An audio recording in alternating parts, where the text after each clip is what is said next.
काय सांगाल? शंकर गंगाधर महाजन, वंचित बहुजन आघाडी जिल्हाध्यक्ष नांदेड दक्षिण।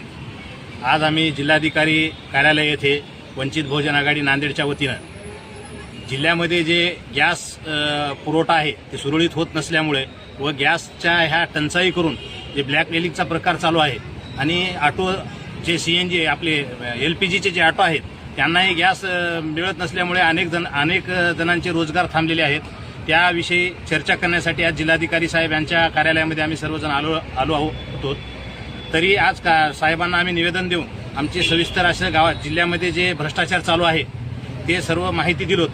साहेबांनी लवकरच योग्य ती कारवाई करण्याचं आश्वासन आम्हाला सर्व समितीला दिलेलं आहे।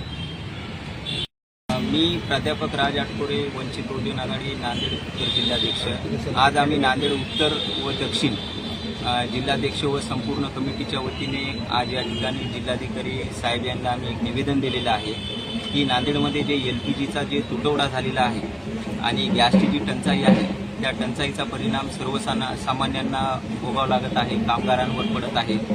प्रशासन एकीकडे सांगत आहे की गॅसची टंचाई वगैरे काही नाही, पण आम्ही आता स्वतः काही ठिकाणी जाऊन पाहणी केली असता आम्हाला समजले की सकाळी 6 पासून काही जण लाईनीमध्ये थांबत आहेत, काही महिला थांबत आहेत, त्यांनी स्वतः सिलेंडर घेऊन जात आहेत। मग यामध्ये प्रशासनाचा हा आम्हाला ढिसाळपणा दिसत आहे आणि हा प्रकार संपूर्ण जिल्ह्यामध्ये आहे। काल परवा अकोल्यामध्ये एक प्रकरण झाले की लाईनीमध्ये थांबले असता एक सरपंचाचा मृत्यू झाला। तसा प्रकार कुठेही नांदेडमध्ये घडू नये ह्यासाठी पूर्वसूचना म्हणून आम्ही जिल्हाधिकारी यांना निवेदन दिले।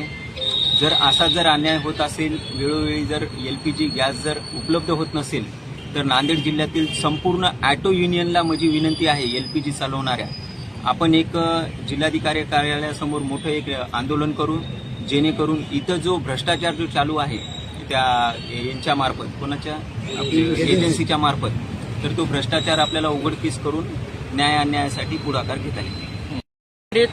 जिल्हा महासचिव वंचित बहुजन आघाडी नांदेड दक्षिण व या समवेत या ठिकाणी जिल्हा उत्तर दक्षिण आणि उत्तरचे सर्व जिल्हा पदाधिकाऱ्यांच्या वतीनं आम्ही या ठिकाणी मान्य जिल्हाधिकारी साहेबांना या ठिकाणी निवेदनाच्या मार्फत या ठिकाणी जिल्ह्यामध्ये जो प्रकार होत आहे की गॅसचा तुटवडा होताना दिसत आहे। काही ठिकाणी जादा दराने आकारणी होत आहे, काही ठिकाणी गॅस मिळत नाही। सकाळच्या 6 वाजल्यापासून महिला आणि काही युवक या लाईनीमध्ये राहताना पाहायला मिळत आहेत आणि अशा पद्धतीनं जर हे राहिलं तर काही ऑटोसाठी सुद्धा LPG गॅस मिळत नाही। त्याच्यामुळं महिला आणि ऑटो चालकावर उपासमारीची वेळ येताना या ठिकाणी पाहायला मिळत आहे। काही महिलांचाही या ठिकाणी आक्रोश आहे आणि काही वृद्ध आणि काही लोकप्रतिनिधी असणाऱ्या सरपंच सुद्धा लाईनीमध्ये थांबून उन्हाच्या तीव्रतेने त्यांचा मृत्यू झालेला ही गंभीर बाब आहे। प्रशासन एकीकडे म्हणते, पुरवठा विभाग एकीकडे म्हणते की गॅसचा तुटवडा कुठेही नाही, परंतु प्रत्यक्ष त्या ठिकाणी आम्ही पाहणी केली असता सकाळच्या 6 वाजल्यापासून त्या ठिकाणी लाईनी धरून आहे तरी त्यांचा नंबर लागत नाही।